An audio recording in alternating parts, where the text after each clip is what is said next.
So any questions? What else have you used that shader for, besides carbon? Oh, well, so, you know, the wood I've got in the background here. Yeah. Anything where the surface has a different property, Yeah. I guess, than what's underneath it. Yeah, it's really just written, you know, with cars in mind. You know, it's just very different settings. Great Tazio floor. Yeah. But yeah, you get up close, you see the flecks, and from farther away, they're pretty much vanish.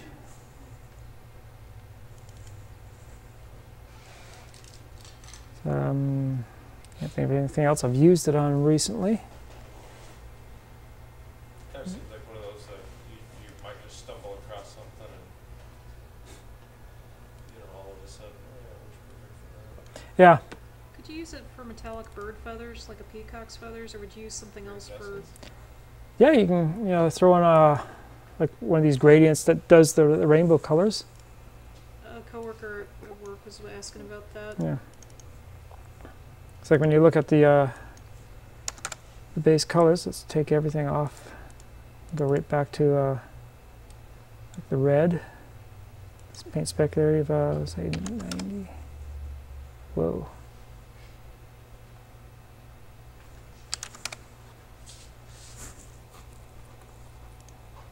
We'll throw that into the colors. Then you have a color change as you change the angle, and it does have a bit of an iridescent look just using the two paint colors. You can throw that into the clear coat color and bring the try color. There we go.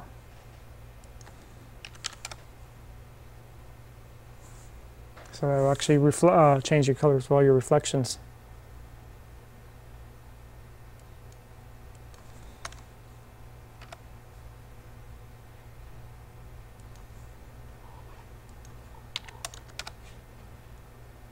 Any other questions?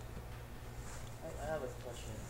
I guess it's mainly about the node system in general, though. Mm-hmm. Because there's different terminology, like reflection and Yeah. specularity, and they're kind of like the same thing, but you know, not really depending on which node you're using. Is there Right. a way to distinguish that? I mean, if it's an angle. If it's a material, Yeah.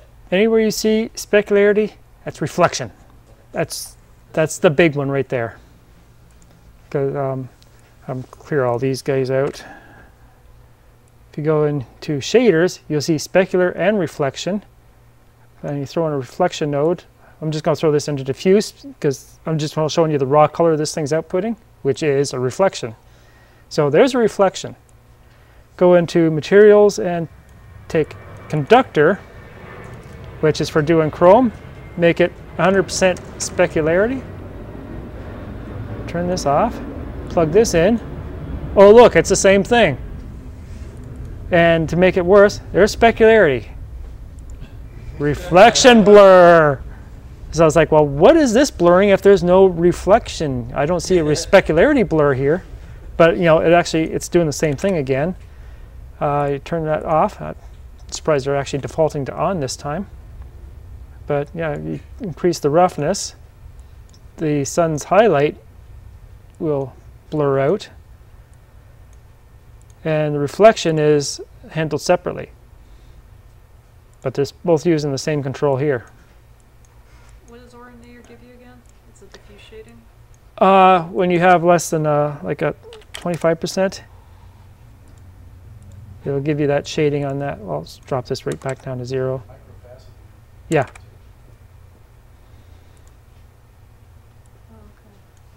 See the shadings looking more like the velvety look of Orinator now.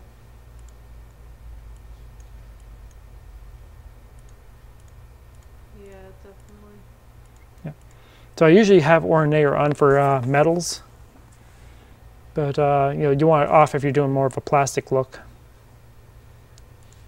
What's the default shader for LightWave? Is it Lambert? Lambert for diffuse and Fong for specular, and that's all built in. I could have sworn that Tesla later said that LightWave used a modified blend for the.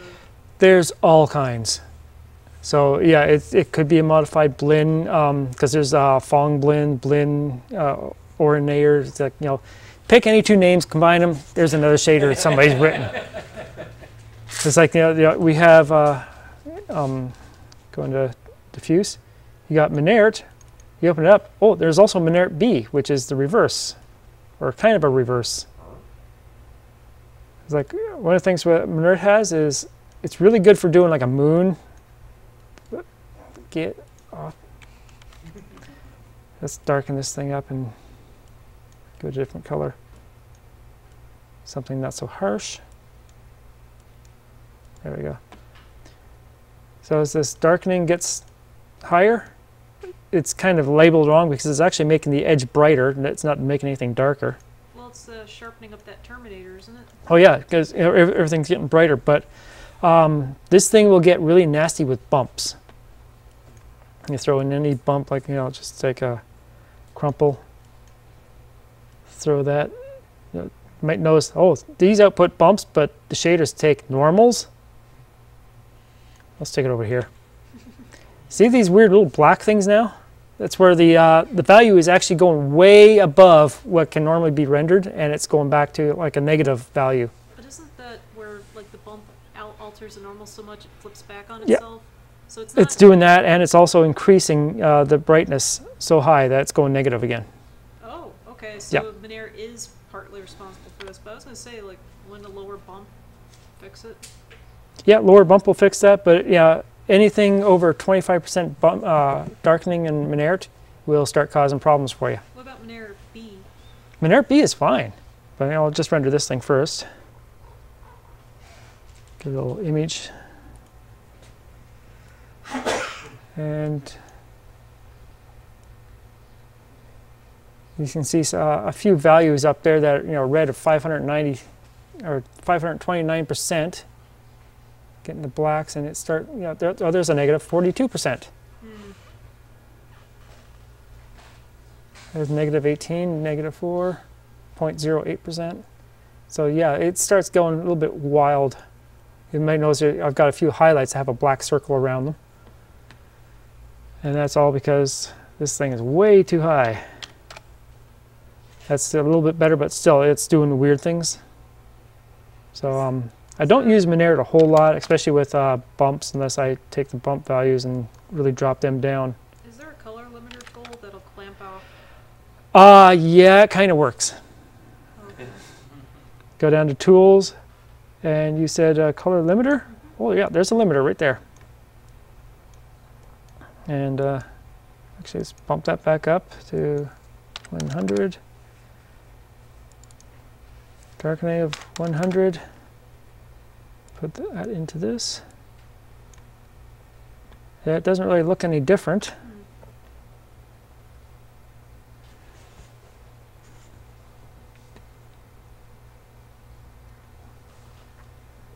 It's lowered a bit, but you're still getting the black spots. But I've used this on other surfaces, and I've still got values outside the range that the limiter is supposed to be allowing through. I suppose the evil solution would be to split the color up into the 3 vectors and then use a box step on each one. Yeah. And then recombine it. Yeah, it actually looks like it's working fine now. I don't see anything going outside that range. I saw a negative in there. There it is. Red, minus 0.17, which is actually below 0 somehow. I was going to say, what if you split the color into the RGB components, fed them through 3 box steps, and then recombine them? That gets a little bit weird because then your colors shift. Oh, you're right. Okay, never mind. Yeah. So yeah, I've tried a few things, like running it through you know, like the functions wrap tool, where you know, set up 3 of these things, put a gamma into the things, and what you get is not the same color it was going in. The color gets skewed one way or another because it's treating each channel slightly different, even though it's the same function. What about a logic node? If it's below 0, set it to... Yeah, but then you have to split it out a couple of ways.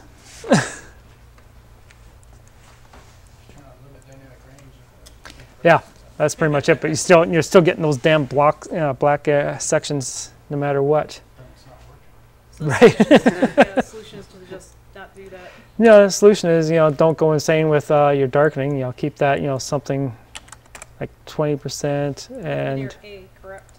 Minnaert B. and your bumps low, like 25%.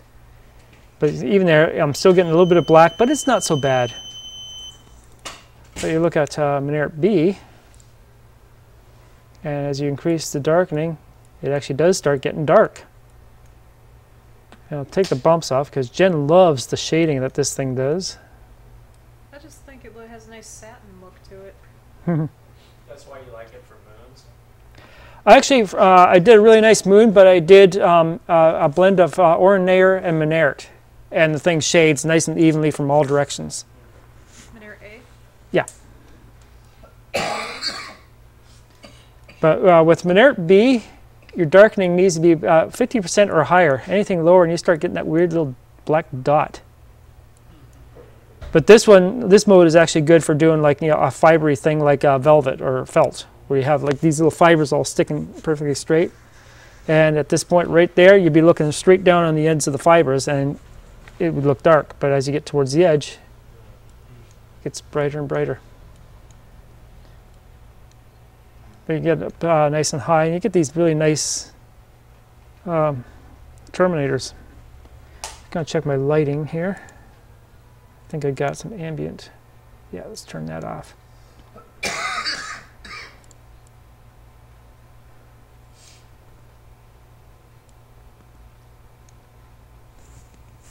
So it's a nice smooth shading in there until you start dropping it back down again. And set it back to 0, and you basically have Lambert shading again. Same thing with your Iridescent. When you take its roughness down to 0, it's a Lambert shader.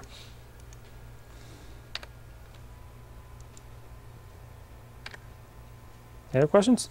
I know this is going to sound like a really weird question, but how would you surface mud? Mud. Yeah. Mud. Is there a mud node? Let's You're see. welcome to pull up that scene I had. This with car the- paint, conductor, delta. Sigma could work.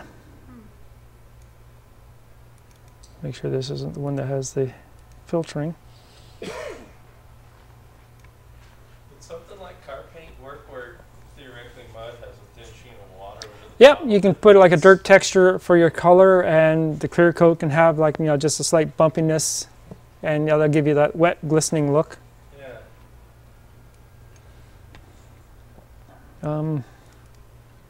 Let's see. Does this have mud? Oh, it's got mud. Mississippi mud. Sounds like an ice cream flavor. See, this one has the Iridescent button. But yeah, Sigma is a subsurface scattering node. So let's drop the translucency. And default state samples, right? It's got one now. Turn that on. Let's see. Specular color is fine. Let's bring that up a little bit. Maybe make that a bit darker.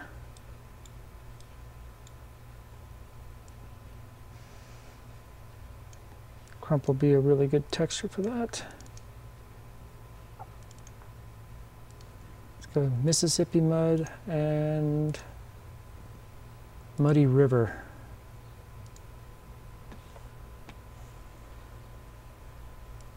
Okay, that's getting kind of muddy. Let's go to color tool.